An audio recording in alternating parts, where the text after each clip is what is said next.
Let's ask you some serious questions. Did you watch England last 2 games against Germany and Hungary? I watched the first one and I watched about 20 minutes of the last one. Okay, what did you make of both of them?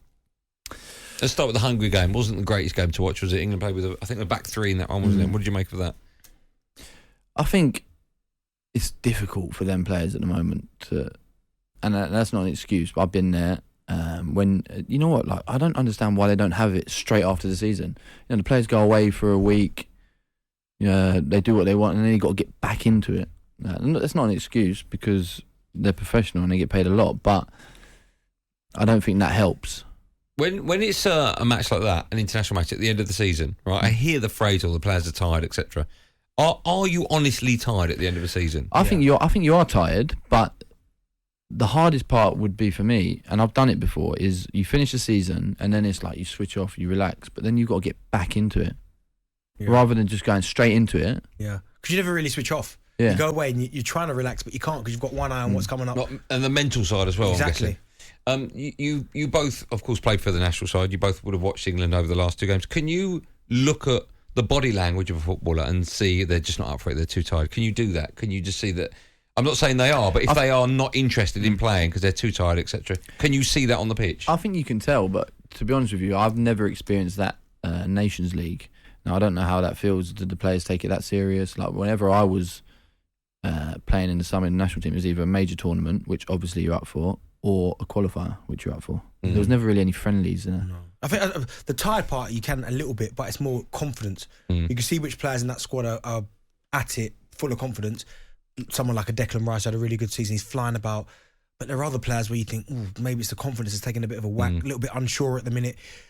But I think obviously that comes from Gareth Southgate. Do you know what I mean? By picking the squad, not necessarily picking players that are on form. But they probably are tired. And so, I mean, it's been a long season. Some of them have had to go to the very, very end to try and maybe win a competition, i.e. Champions League. The Premier League went down to the wire. So I guess it is difficult, but after a while you need to switch off. But there is, at the minute, no rest. Benny, let me stay with you, and I'll ask Jack this question in just a moment. There's reports in the papers this morning, supposedly, that Harry Kane might be rested. Tammy could come in for the game against Italy. Understandably, he plays his football. It's Rome originally he plays for. Yeah. So he'd be used to the Italian players, etc. Might miss the next game as well, Harry Kane. So you got Tammy getting more experience. Can you see that? Is that the right thing to do in a game that does mean something in the Nations? Are you dropping Harry Kane? Would you do that? I would do. I think you have to at some stage because I get it. He wants to break the record, and I think everyone in this, well, certainly us three would, and probably everyone in the nation would agree. Harry Kane's going to the World Cup. He's going to be. He's going. So he's probably one of the only ones. Not one of the only ones, but he's one. Is a dead cert. He's going. So now you know that you need to find out who your number 2 is. You've got to give someone an adequate amount of time to show that he deserves that opportunity.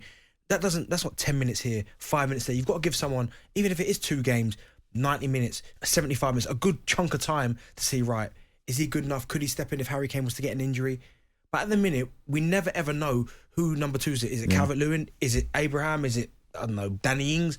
You don't know because they never ever get given and a sustained amount of time. And that's been going on for a while. Vardy, that's why he stopped. Danny Ings had a great season. He's done it. Calvert-Lewin, he was next. Now Tammy. We just don't know. But is there a danger then, Jack, when you've got something like the Nations League? If you were playing today and you got picked for it, how would you view that? As a glorified friendly or a proper competition? It's a cap. Yeah, it's a cap. I think you have to see it. I mean, because okay, it doesn't really mean much for England, right? Right. Because they always qualify. They know they're going to go to major tournaments. If we won it, would you say that's the end of that, 56-year wait now it would be? Oh, no, I don't think... No, I don't think so. You wouldn't, would you, Benzi? Would we go into the World Cup on the back of finally winning a tournament? Well, at the end of the day, it is a trophy. You might look at it and laugh, and people laugh at the conference, but at the end of the day, it's a trophy. It's something England haven't done. So why... I get it. It's not a World Cup. It's not a European Championships. I get that. But you look at some of the other nations, like the French who've won it. I think Belgium have won it as well. Why can't we win it? And then ask that questions later. Win the tournament first and then go, how do we feel about it? But you need to kind of get that winning mentality from somewhere. Okay. Going on the back of what Benny was saying about our forwards, we know Harry Kane's going to go. Rest him. You don't need to play him. You can bring in someone like Tammy and find out what they're all about. Why doesn't he do that with goalkeepers? Why is he constantly picking Pickford? I don't know. Maybe we'll see a change the next game, but I think it's a little bit different with goalkeepers because it's more... I wouldn't say it's more of a position where you need more confidence, but it is. If you know what I mean, you need to run a games. You need to know how the team played. They want to play out from the back. Listen, I've got a good relationship with Ramsdale, and I'd play him, but you can't say that Pickford's done anything wrong in an England shirt. Are you picking Ramsdale because you think he's number one? I think Ramsdale's had a better club season. Club season. Okay, but are you picking Do you think Ramsdale? I'm not trying to put words in your mouth. Genuinely, do you think Ramsdale is England's number one?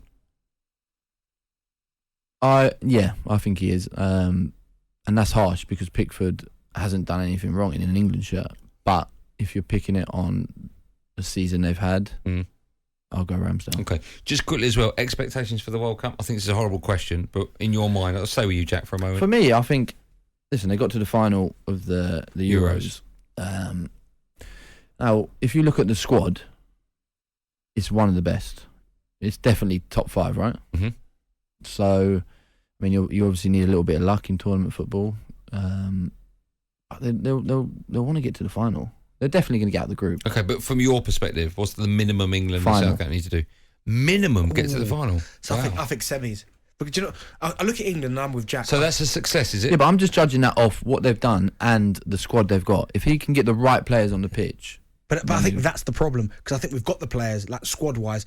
But when you look at England against top teams, we very rarely can dominate. Even the Germany game the other day, it's like we can't control possession. No. And I don't know if that comes from Gareth, but I just think there's something missing. Like we've got the players.